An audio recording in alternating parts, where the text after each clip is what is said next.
You're pitiful, just a dropout kid from the lowest rung. I bet you were raised in poverty and now your child is living at the bottom of society.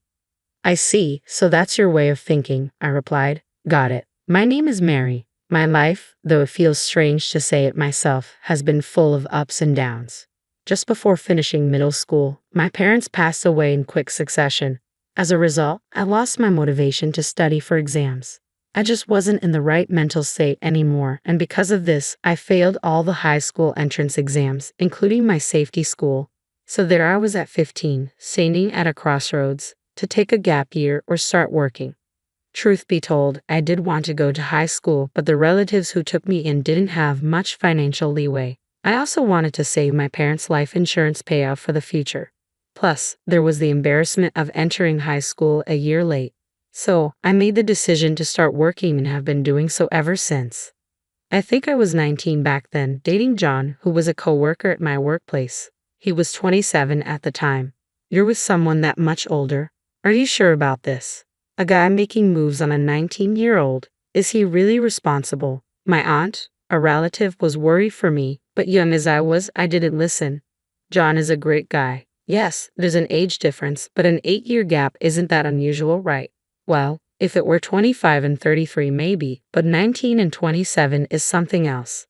What's the difference? Stop mouthing him. And in that spirit, we got married when I turned 20. Then, a few months later, I found out I was pregnant. I was happy, but it didn't last.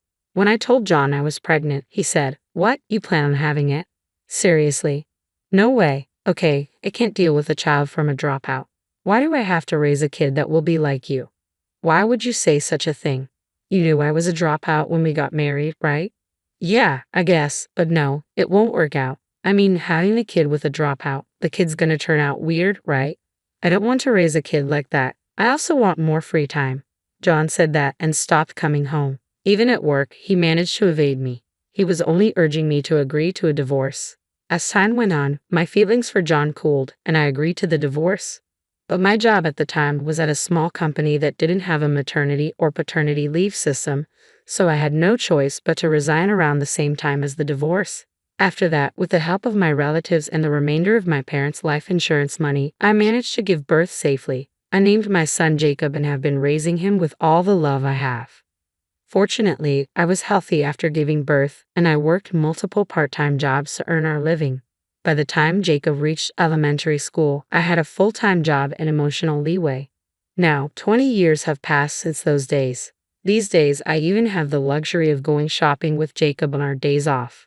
"Hey, are you married by any chance?" Just then, I heard a voice. A voice I remembered but would rather forget. The owner of the voice was John, my ex-husband, the man who had abandoned me. When I was pregnant 20 years ago, I knew it was you, Mary. So what brings you to a department store on a day off? Isn't this out of your league? John looked at me with a smirk on his face. Jacob was probably puzzled by the sudden appearance of a stranger, looking down and troubled. "I thought he might be your boyfriend, but he's pretty young, isn't he?" "Oh, is this the kid from back then?"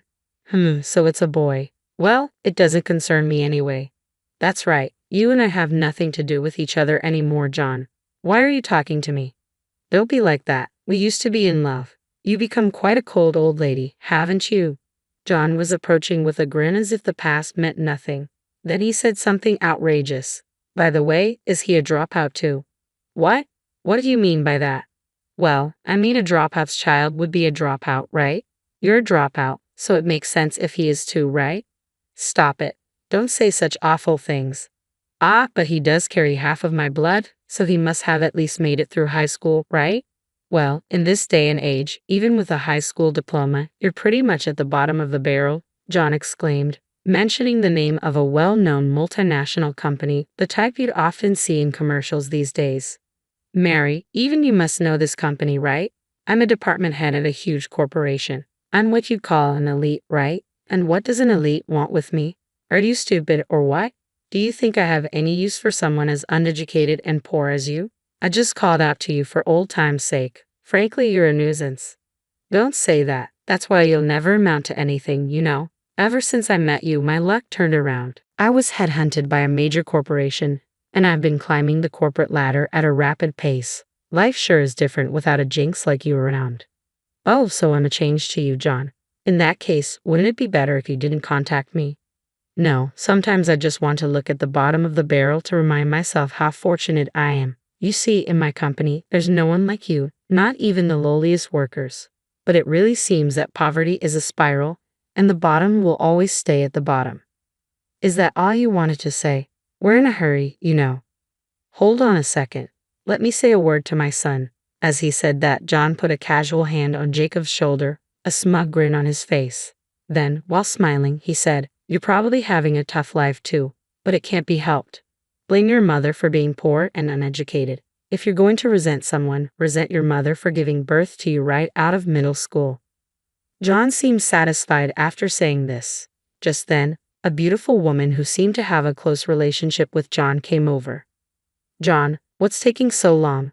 The restroom was crowded. "Oh, I just happened to run into an old acquaintance. Can you believe this woman dropped out of school in the middle of high school? Not even a high school grad, but a middle school dropout. Can you believe it? And her son will probably end up at the bottom of the barrel as well. Isn't it good that you didn't have to lead such a poor life? You're lucky to have caught a high-performing guy like me," John bragged, completely ignoring us as if we weren't even in his field of view. However, the woman seemed to notice Jacob when he raised his head. She pointed at him and started to shake uncontrollably. Isn't he? What's wrong? Isn't that the president of one of our major clients?" Surprised by the woman's voice, John turned around. The moment he saw Jacob's face, his eyes widened instantly. Seeing this, Jacob slowly opened his mouth. "I did hear your company's name earlier, but seeing your face, I thought it might be you.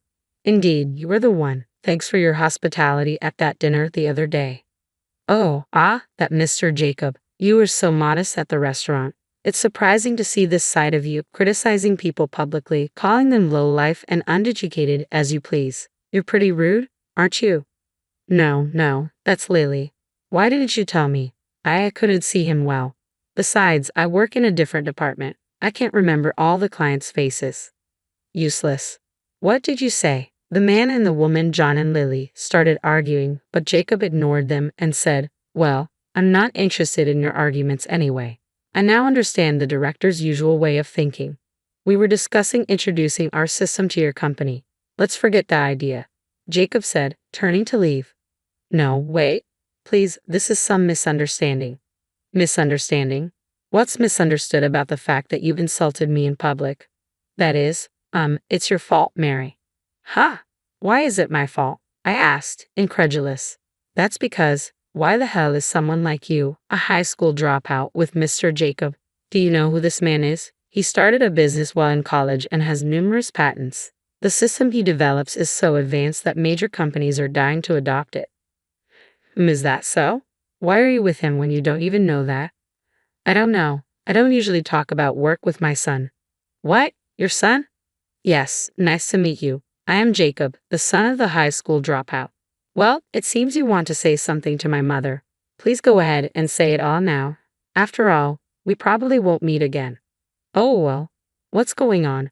Why is someone like you? I mean, do you want to say why someone like Jacob's mother is a high school dropout?" John was taken aback by Jacob's words. He seemed to want to insult me but didn't seem to have the power to do it. He glanced back and forth between me and Jacob, looking troubled. "From my early childhood, my mother has taught me many things. She didn't have a higher education, only going as far as middle school, but she read many books and taught me a lot from them." "Who? What? I can't believe Mary had such talent." There was one thing my mother never spoke about, though: the criticisms of my father, who abandoned her and me during her pregnancy. I've always resented my father, but my mother always said it was her own fault for being naive. Even when we had no money, even when we were hungry, she was always smiling. She's the person I respect the most. "So you respect her, but Mr. Jacob, you have my blood too, right? Can you really not sign a contract with my company?" "Yes, I can't. What's really unthinkable is your behavior. This is a public place, you know. Don't you think your actions have been embarrassing?" No. That's the truth. I just see Mary as a stupid woman. That's all." "And what does that make you?" "The man who had a child with this stupid woman." "What kind of person does that make you, the one who abandoned her when she was so young?" Maybe she was naive, but do you have any idea how much hardship she has gone through? You seem proud of working for a big company, but why didn't you give her even a single cent of child support? Ah, um. John seemed at a loss for words at Jacob's accusations. Upon hearing Jacob's words, Lily's expression changed. Her face, which had previously looked troubled, was now glaring at John. Hold on a second, that's not what I heard. No, you just be quiet. No way, didn't you tell me that your previous wife cheated on you and left? That you weren't allowed to see your child? That you couldn't even get her to accept your child support payments, so you just kept saving it? Was all that sob story a lie?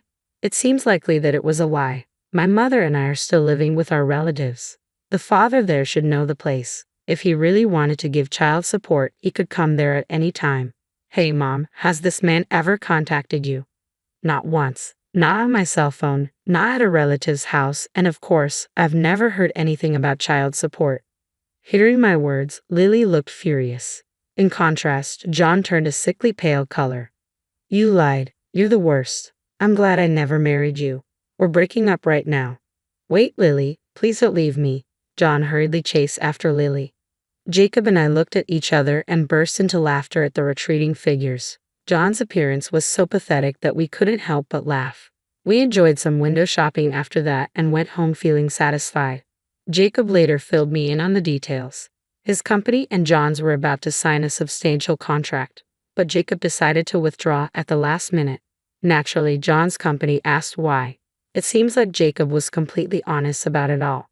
He said, "Your representative was my father, the man who left my pregnant mother and never provided child support. To trust such a person and do business with him? Impossible. The system I developed is like my own child. To entrust this system to him, just thinking about it makes me feel disgusted." Of course, this failure became a major issue. The company apparently punished John by demoting and sidelining him, hoping that this would make Jacob reconsider the contract. From Jacob's perspective, it seems like he might reconsider if they cut John's bonus. Surely John will be facing even tougher times from now on. But that's what he deserves, right? He's 48 now, so he only needs to endure another 12 years until retirement. My mom had it way tougher for much longer. When you consider that, this isn't tough at all. Jacob, saying this, had a face of genuine anger. I understood his feelings, so I didn't plan to stop him. In his panic, John came running to our relative's house. At the entrance, he bowed deeply, pleading desperately. "I'm sorry for what I did back then. I lied about having paid child support, but I do have savings. I'll give Jacob the equivalent of child support as a gift while I'm alive. I'll even pay Mary compensation if necessary, so please reconsider." However, Jacob didn't even want to hear such talk. He said to John, "I'm not interested in your savings now. Our hardship was in the past. You didn't help us then, and now you only want to save yourself. That's an awful thing to say." "I'm sorry. I was young too. Please forgive me. People who truly regret their actions wouldn't say they could pay if needed. You're just selfish to the end. Please leave. If you come to this house again, I'll call the police." Wouldn't that jeopardize your position in the company even further? At Jacob's words, John fled in a panic. Thanks to Jacob, he probably won't come to this house again. We should be able to live peaceful days from now on. Jacob is currently busy earning all his college credits, but once that's all done, he plans to take the entire family on a trip to a hot springs resort. I told him he didn't have to do that, but Jacob insisted he wanted to return the favor. If that's the case, we'll gratefully take him up on his offer. Surely we'll be able to have a good time on that trip.